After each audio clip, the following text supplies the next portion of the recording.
Welcome to the Story Never Stops podcast. I'm your host, Becca. By coming on Rural Servants, sending students, or giving financially to the ministry, you have joined the story of what God is doing through Rain Ministries all over the world. But the story doesn't stop when the summer ends. In fact, it is only just beginning. In this podcast, we will be highlighting the stories of those who have been impacted by rural servants and how that story never stopped. Hi, welcome to the Story Never Stops podcast. I'm your host, Becca. I'm really excited to introduce you guys to our newest guest, Vay Facione. Thanks for being on the podcast today. Well, thanks. I'm really excited to be here. Great. Well, like I say, we're just going to jump right into it. Tell us a little bit about yourself. Who were you before your first Royal Servants trip, and who are you now? Well, I was young, first of all.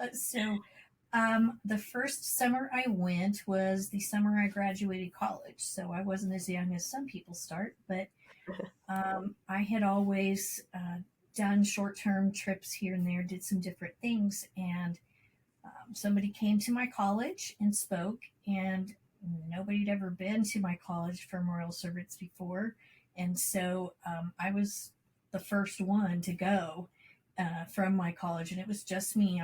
I didn't know anybody at Royal Servants that summer. It was a totally new experience for me, but that didn't bother me. I've always been an extrovert. I was very I would yes, I was naive and I was young and I was idealistic and had a lot of energy and really ready to just take on the world. Now I'm in my 50s and I live in Tulsa, Oklahoma, in the inner city. I purposely chose to live in a neighborhood where almost everybody speaks Spanish, and I work in the public school system as a special education teacher. Not a job that very many people want, but there's lots of opportunities there for me. So, yeah, a lot has happened since then. That was a long time ago, but I can definitely say that that's that summer and the very next summer, because I did 2 summers in a row. Those 2 summers shaped my life and still affect me today. Love that.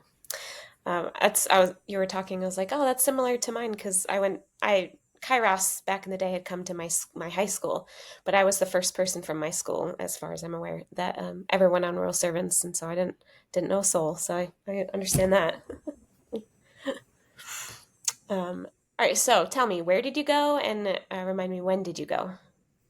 So in 1993, that's when pretty much everybody went to Europe. Mm-hmm. So back in those days, everybody basically started out in the London area. A few people went to Scotland, but everybody started in London and we went all over Europe. There was a team that went into Russia, but my team was the purple team. Jerry Skifstad was our leader, and it was his first summer to be a leader, so we shadowed Louie's team. So lots of memories with that. It was a double team year, and so love Jerry, love Louie. It was great. Had a wonderful summer with all of those folks, and then the very next year, they had the last ever world trip because it just got too expensive, and so on that trip we literally went all the way around the globe. Israel, Egypt, India, Thailand, Hong Kong, when it was a separate country, China. Did I say India? I don't know, Philippines. So we were all over the place. Basically, the focus was the 1040 window and just all the way across Africa, the Middle East, and all of that. So it was a very, very meaningful trip. And there were quite a few of us from either Jerry's team or Louie's team that went on that trip. So I'd say probably 25% of us had been there the year before, and some from Tom's team as well, because Tom and Malia were on the world trip. So that was really fun, reconnecting with the people who'd been there just the summer before. Yeah, that's awesome. Aw, I love that. I love Jerry, and so it's fun hearing stories. I'm like, oh, his first team. Wow, that's crazy.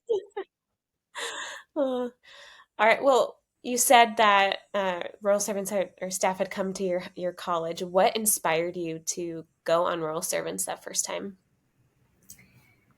So I was finishing college, and when I went to college, my original goal when I stepped foot on campus was to be an elementary school teacher at a mission school that my denomination had, where I'd be living in a Spanish speaking country, and I would teach elementary school there.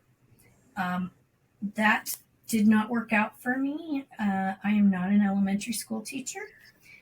That's not my jam. I found that out pretty quickly, and still very much into Spanish speaking, the culture and everything, but it was like, I need to know something else. I need to know more about missions. I need to do that. So I finished college with a communications degree. It was a very new thing at that point in time. There wasn't a whole lot of that kind of stuff going on at that point. We barely even had the internet. Just remember, it's last century. So, Yeah. so I mean, nobody had their own computer. Laptops were like really expensive, all that kind of stuff. So whenever Doug came and talked to us, it was like, this is a trip. It sounds like something where I would have exposure to a lot of different things, and I'd be gone long enough that I'd have a better, more of an idea of what it would be like than if I'm just gone for a week or two. At that point in time, with no cell phones, those did not exist. The only contact I would have would be postcards or an occasional call, which would be extremely expensive back then. So I would basically be cut off from my whole family the entire summer, with very, I think I talked to him twice the whole summer on the phone, both times. So that was a really big step for me because I'm very, very close to my family. Yeah. Yeah. That's hard no matter when to leave your family, but especially when communication is not as accessible as it is now. Yeah. What were some of the highlights of your summers? Oh, goodness. There's so many.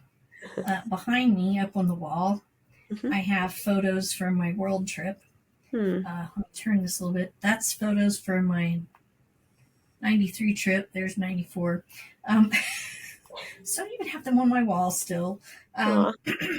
But I don't know, man. 93. I remember being in Lauterbrunnen, Switzerland, and we'd been singing this song all summer long called There Is No Rock Like Our God. And we got there and we went out one morning and we're all singing together, and all of us were there. The whole group of us was there. It was like a planned place where we would all meet at the summer, because we were all over the place, different places, but we all came together and we were in this beautiful setting, and we sang There Is No Rock Like Our God, and we're surrounded by these amazing mountains, and like our voices echoed off of the mountains, and it was like, okay, I understand now why we've been singing this song all summer. And just hearing that and knowing how big God is and how important he thinks everything is. I mean, it's like God made these mountains for a reason. He didn't just go, okay, well, let's give him something here to do. I mean, every little thing was so important to him. He so many details that were important to him. I remember that very, very much. And I remember in London, when we were there, there was a particular guy who kind of was the one in charge of us from his church, the church that we stayed at. He sang us a song, and it was kind of a testimony song. And I adopted it as my own testimony song. And so when I wrote my testimony to come back and share with people, I sang it everywhere I went. So I would talk about the trip, and then at the end I would sing the song.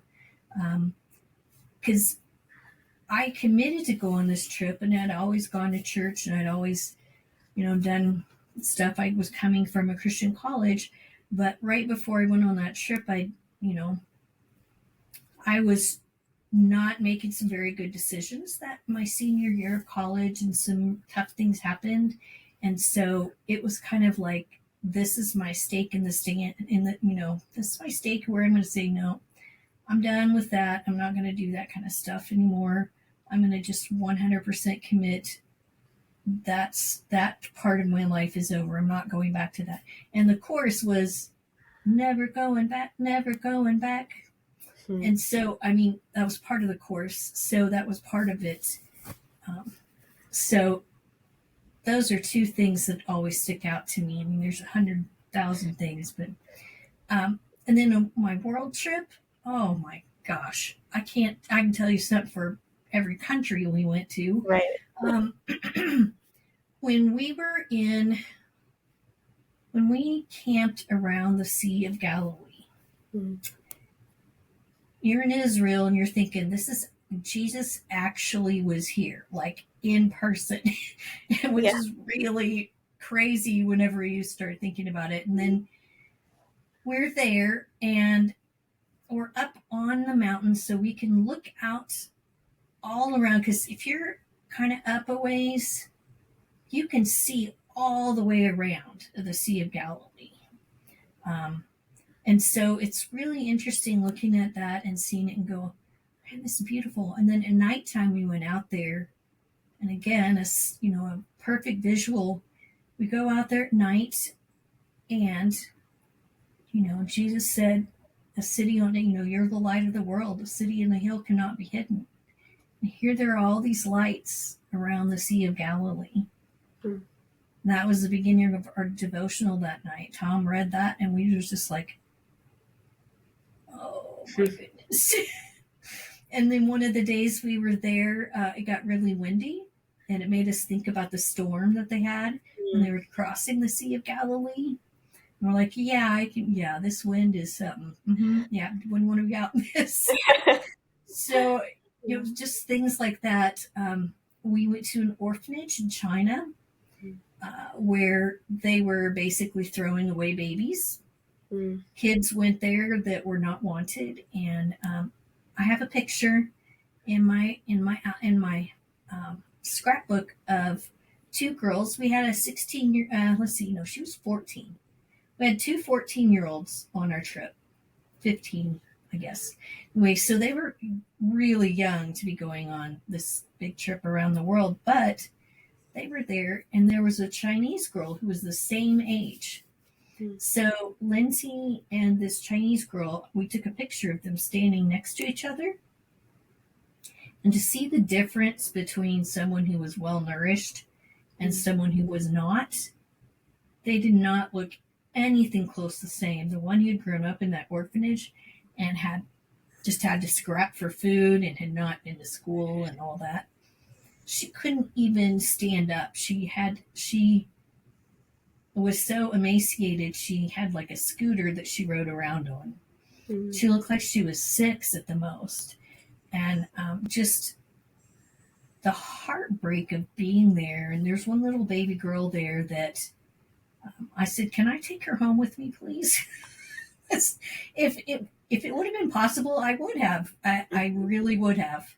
But you can't just go over there and adopt a baby immediately. But this little girl, she was I just fell in love with her. Now I still wonder about her.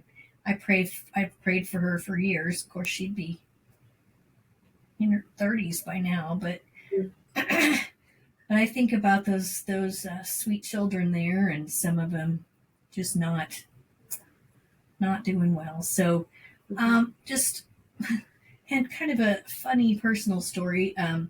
We're in the Philippines, and I'm very white. I'm Irish, of Irish descent, and so very white skin. You can't get any whiter than me. I am the poster child for put your sunscreen on, because I have every risk factor for skin cancer. I have them all. So we're in the Philippines, and the sun's pretty intense there. And so some of the girls wanted to go lay out because that was really popular. And it was like, oh, we're going to go lay out and get a little bit of sun. I said, I'll go with you, but I'm not going to be out there very long. And I put sunscreen on. And so I laid out for 10 minutes. Then I flipped over and was there for 10 minutes and went back to the dorm. It was like flipping a pancake because I was so burned. I looked like a lobster. I'm serious, it took 3 weeks for my sunburn to go away. No. It was our last week we were there. So I came home just covered with, I blistered, I peeled. Oh, no. It was just like, I was only out there for 20 minutes. It was like, Yeah. don't go out there. So yeah, that's the last time though that I ever got myself burned because I was like, that was just the dumbest thing ever. So, and just the bonding that you get because man, I'm still in touch with some of my friends from 93 and 94. So I love it. yeah. That's great. To any future students, this is why we say wear your sunscreen, because we hear these stories of past alumni who have learned the hard way. So we're trying to spare people. Oh, man. I always wear hats now, and I actually wear a sun shirt now whenever I'm going to be out in really big sun because, Mm. my swimsuit is a swim shirt and I have swim pants because I was like, I'm old. I really don't care if I look stylish and I'd rather not get sunburned. Yep. So, Yep. depends on your perspective whether I'm old or not, but No. You just know how to weigh the risks and the pros and cons. You're like, I don't care about this stuff. yes, yeah, What's important? I don't want to get sunburned. yeah, Oh, not worth it. no. So what was the story that God started in your life that summer? So over those 2 summers, the first summer that I went, it was like, I need a purpose for my life. Mm. I don't really have a direction. And not just because before I was like, I'm going to be an elementary teacher in this location and do this. That wasn't really what I needed. I needed a purpose that was an internal, something given to me by God that it wouldn't matter where I lived. And it was something that was, anyway. So I really prayed about that a lot, thought about it a lot, took what I learned in Royal Servants, and the Lord just told me that my services is to the least, last, lost, lonely, and left out. Hmm. And He gave me scriptures for all of those, and it was like, everybody knows what you do for the least of these, you do for me. Mm-hmm. The first shall be last, the last shall be first. There's lots of stories about people being lost and being found. Last, lonely. That one isn't covered as much in the Bible, but there are lots and lots of lonely people. And I think about people like Mary Magdalene. She had to have been pretty lonely because nobody wanted to be around her. Think about that. Mm-hmm. And all the left out people. People who had leprosy, who, there were the woman with the issue of blood. So many people in the Bible where it talks so much about that. And some people don't really think about that so much. They're busy thinking about other things in the Bible, which those are also important. But I'm always looking to see what happened with those people, the least, the last, the lost, the lonely, and the left out. Who ministered to them? Did they get ministered to? The widow who gave her 2 little coins. She was faithful. She wasn't asking God, give me money. She wasn't asking God, give me, a husband. She just came and she was faithful, doing what she was supposed to do. And so I said, okay, Lord, I get it. I said, but what do you want me to do right now? Because everywhere I've lived, um, there's ministry there, and it's different every place. Um, I learned that I'm kind of a chameleon, really. That's always at the heart of what I do, is that I'm thinking about that. Mm. Uh, but the first thing I did when I got back was I became a leader in the youth group that I had grown up to be in my church. And it's a town of about 30,000 people. And so the church that I went to, the youth group was about 200 kids. And they always needed, we had a youth pastor, but of course, one youth pastor cannot reach out to 200 kids. So Yeah. they depended on those of us adults who could be there. I think about it now and I'm like, good grief. I must have been like the dream person because I was at everything. I was there Sunday morning. I went to all the activities. I mean, I did it all. And a lot of times people, when they work with you, they're like, well, I'll come in on Sunday morning. Or they're like, well, I'll go to an event once in a while. No, I did everything. I dedicated all my time to that because as a single girl in her early 20s, I was like, I don't have another commitment, and I think this is really important, very important to be with these, especially the girls, and talk to them and disciple them, and really just see what the Lord can make of my time being with them. And it was wonderful being able to work with them.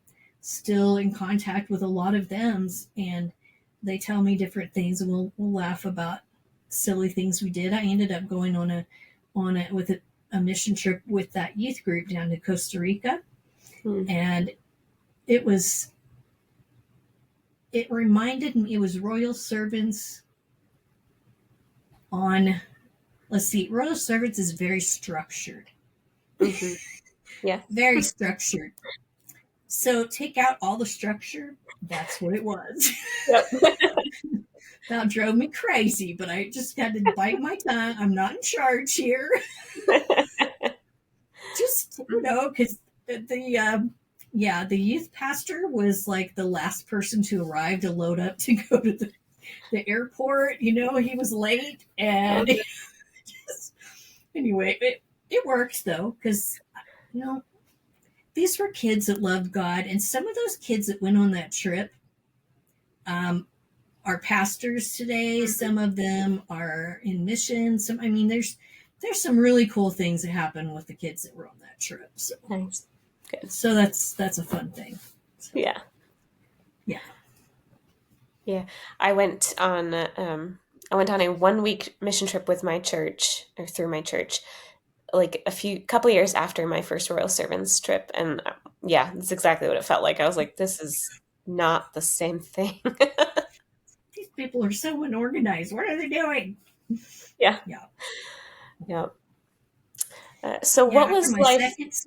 Oh. After my second summer, it became very clear that something more needed to happen. And so I went to seminary and got a master's in missions and evangelism. And at that point, I led the drama group at the seminary there, and we toured during our January term. We did full plays in the fall and the spring, and that was just amazing and wonderful. Which, guess who was on the drama team both years in Royal Servants? But I had other background besides that. But that was really cool. I met my husband there, and married a pastor, and neither one of us is working in the church as a vocation now. He's an assistant principal to school, and I'm a special ed teacher. Nice. But we met and went to seminary together, and we met at seminary. But it's just kind of really cool to see how that came together. So that's awesome. So what was life post-summer like for you? Was momentum easy to keep, or were things difficult? After the first summer, I told you that I'd been doing some things and hanging around some people that probably wasn't very healthy for me. And that was really hard because they wanted to just pick up where we'd been before I left. And I had to say, I'm not doing that anymore. Mm. And they'd be like, oh, yeah, you'll just give you a couple weeks and you'll be back at it. And I had to make different friends. Mm. I had to stop hanging out with some people because they didn't want to be around me unless I was going to go back to the way I was. Mm-hmm. And, I tried to talk to them stuff, but I didn't want to do the things they were doing anymore. I didn't want to do it. So Yeah. I was like, why would I even put myself in that situation? And I've always told people, you don't just retreat and not talk to any, don't put yourself in a little Christian bubble and not talk to anybody who isn't a Christian. But, I did not need to be going to late night clubs, and I didn't need to be going and spend the night with people who were partying and drinking and, smoking weed. That's really not a good thing. Yeah. So I didn't hang out with them anymore because those were not what I was into, and they were not interested in any of the spiritual things that I was learning about. Mm-hmm. So I had to make some new friends, and I had to say goodbye to some other friends. And I have friends now, many years later, that are in the same category as those friends that I had to let go of. Mm-hmm. And we're great friends, but it's different because they met me as a Christian. They know I'm a Christian. They know what my value system is. Mm-hmm. And a lot of them ask me to pray for them, and it's a totally different experience. So even though they might be out partying, I'm still talking to them about Jesus, and we're still praying and doing that kind of stuff. And so I feel like, okay, it's different. I couldn't do it with those people because they saw me as, well, she's just doing this Christian thing now, and if she'll go back to being the way she was with us before. Mm-hmm. So. Yeah, it's that.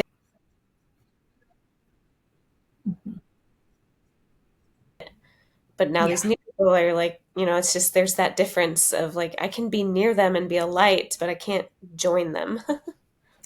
Yeah. And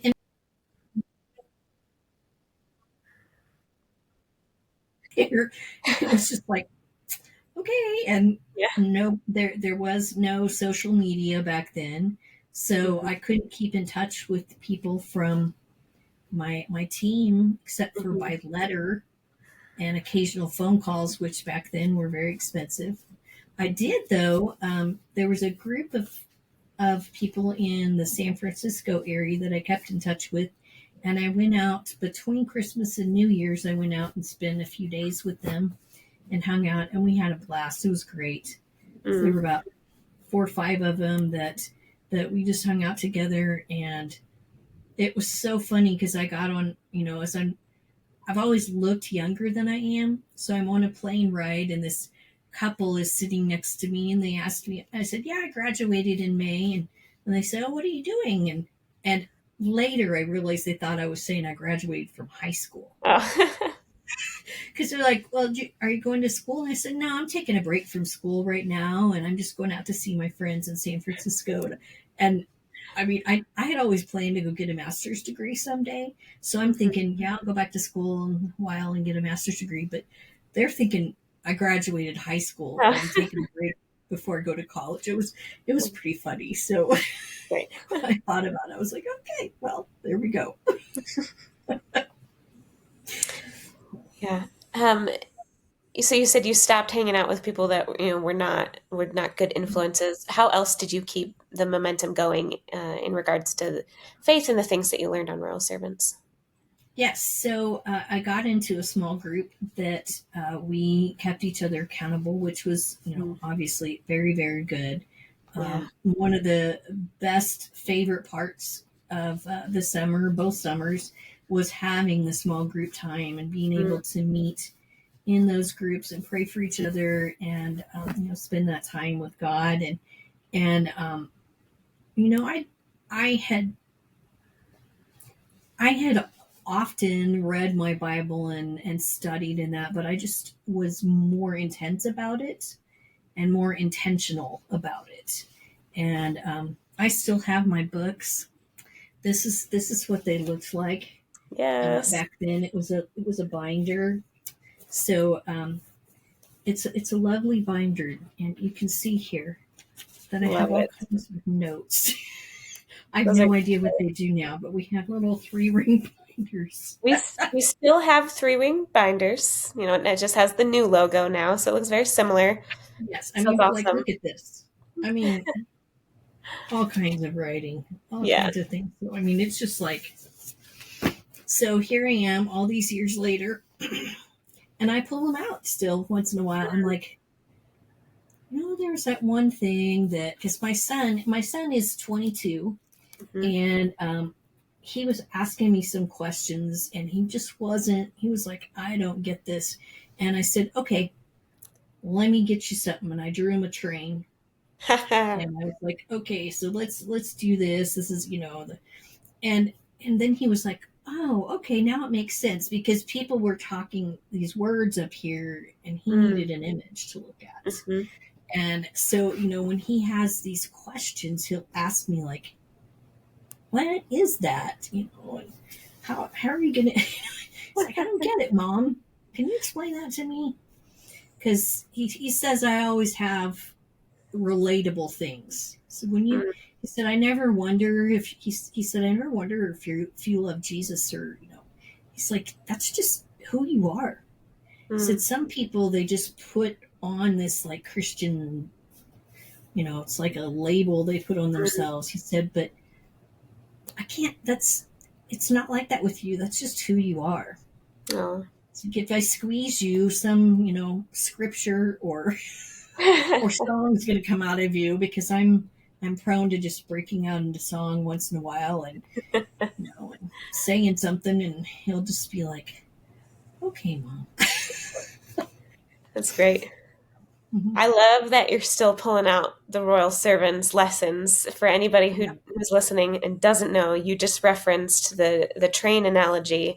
Yep. We don't use that anymore, so that a lot of people would probably be like, "What is that?" But it was, how our feelings, right? It's how our Yep. feelings are in the first train car, and they lead our emotions, and there's the Yeah. caboose and all that. And I love that you pull that out with your son. That's great. Yeah. See, Because the feelings are the caboose. They are not what makes the yes. train go. That's right. So, I love it. See, I love that about um, just about rain in general, of how we've created these lessons. And I think still today, the lessons that we've created and, adapted to, new generations, but they still are so easy to replicate that you're using this like, 30 years later, and it mhm, still is applicable. And I'm like, that's a testament to the legacy of mhm. rain. And I love that so much. That's super awesome. Yep. Yeah. It's great. So, how can you see the continuation of the story that God started on Royal Servants now, 31 years or more than 30 years later? Yeah. It's a long time. Um, so I see a continual thread of knowing that being a Christian is not, it's really not about me. Mm. It's about living in a community where Mm. I I need to be accountable and help other people be accountable. Yeah. Um, there's no way I can do it by myself. Um, Hmm. I suppose it's possible if you are in a place where you're the only one, but uh, being in community is the way to grow best as a Christian. Hmm. Being with people who help you, where they may have an understanding that you don't, Yeah. and being around people who can teach you and give you those memories that provide momentum. That was a big thing that we did the World Year. They gave us M&Ms all the time. Memories that provide momentum. Memories of momentum. Here's our That's awesome. M&Ms. So And knowing that it doesn't matter if I don't see any of these friends ever again, I get to see them again someday in heaven. And Mm. it's going to be, I can't wait to have a giant Royal Servants party in heaven. Yes. That would be awesome because, we're just all going to get together and start singing and doing stuff. And some Mm-hmm. people are going to look at us in heaven and still think we're crazy because they're going to be like, what? You can pack with one bag for the entire summer. How does that work? What? Some of us are still trying to figure it out. Well, I got pretty good at that. That's not really necessarily what you're supposed to take away from royal servants, but I'm really good at efficient packing. Good. I'm the woman in the family. I'm married to I got a husband and a son, and they take 2 and 3 times more stuff than I do every time we go anywhere. Wow. Because I'm like, you don't need what do you need all that for? Oh well, this, and I'm like, no, and then even when I take what I take, I'm not even going to use half of this, and I don't. Yeah. And so it's pretty funny because I just am like, you don't need all that. What are you taking all that for? That's great. So yeah, there's a way of being. It's almost like throwing off stuff. It's like I don't need this stuff. Mm. This is unnecessary stuff, Mm. and it's okay for example, it's okay for me to wear makeup and have nice looking clothes. But is it necessary? No, I don't have to have that. I can still be a servant of God, and I can still be a lovely person, and people still love me. Because Mm-hmm. guess what? I haven't worn makeup since, except on stage, because I've done a lot of acting, but I haven't worn makeup except for stage makeup since my wedding, which was 1998. Wow. That's so freeing. Decided it wasn't worth it. Yeah. So, and my husband, obviously, it's not a big deal to him. I was like, yeah, no. Yeah. I stopped wearing makeup at all after Royal Servants, pretty much. And I would do it some, but then after a while, I was just like, it's too Mm. expensive and not worth it. Yeah. That's pretty great. I love that, Royal Servants has some, pretty like deep things that we can take away from and very much practical things that we can learn and take away from. And your true value is not on That, the outside. yeah. It's Mm-hmm. not. And I talk about it in the form of I don't wear makeup, but there's so much to that more than that. And Mm-hmm. that's something that was emphasized when I was there. Is your true Mm. value is not what's on the outside. Yeah. And that's just not, that's not the most important thing. Mm-hmm. As you look back, what is something that you wish you could tell your younger self who was coming home from Royal Servants that first time? I think I would tell myself that don't be so hard on yourself when you take a stumble. Just go back to the basics and remember what you need to do and what you should do. Mm-hmm. Nobody's perfect, and God forgives us. And so, you don't want to fall into a life of sin, but if you make a little stumble, don't just feel so guilty and go on with that so much that it just causes you to give everything up. Mm-hmm. Um, you know, be around people who are going to lift you up. Mm-hmm. Be around people who are going to lift you up and not tear you down. Around people who are going to draw you closer to Jesus, point you to Jesus, and help keep you accountable. Just keep you from, you start talking about something and they'll be like, "Is that really what you want to do? Is that really the kind of person you want people to think about when they think about you?" And you're like, "Oh, yeah, I guess I probably do need to think about that." So Mm-hmm. that's what I would say to myself then. I'd say, don't be so hard on yourself. Just remember that you can always repent. You can always come back and say, "Okay, God, Mm-hmm. I've learned. I'm going to move on."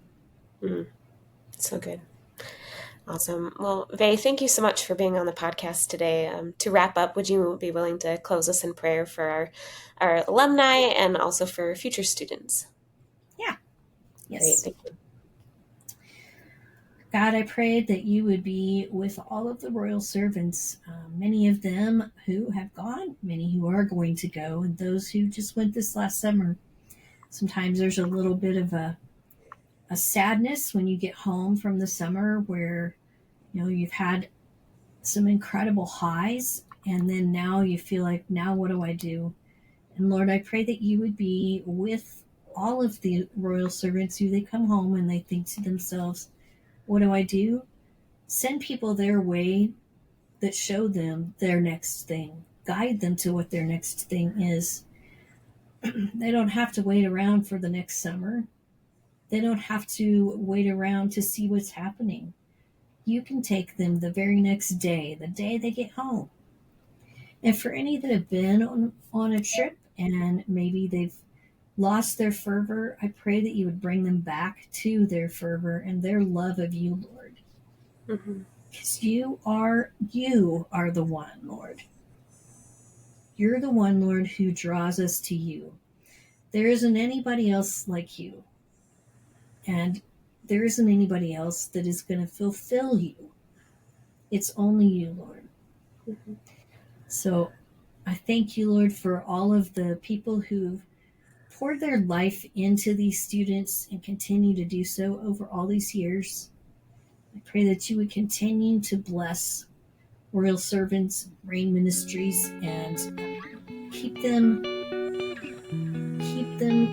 safe on their journey and keep them encouraged and bless them all. In Jesus' name, amen. Amen. Thanks for listening to this week's episode. Whether you're listening to this episode on YouTube, Spotify, Apple Podcasts, or elsewhere, would you do us a favor and interact with this episode? If Royal Servants impacted your life in a positive way, then help us spread the word by liking, commenting, and reviewing wherever you're listening in on. Know someone that could benefit from a summer on Royal Servants? Tell them about us. Still keep in touch with your team? Make sure they know about The Story Never Stops and help them stay engaged with a story that God started in their life through Royal Servants. And do you want to share your story with us? Email me. I'd love to hear from you. You can find all the information in the show notes, and then tune in next week for another episode. And remember, the story hasn't stopped now that you're home. It's only just beginning.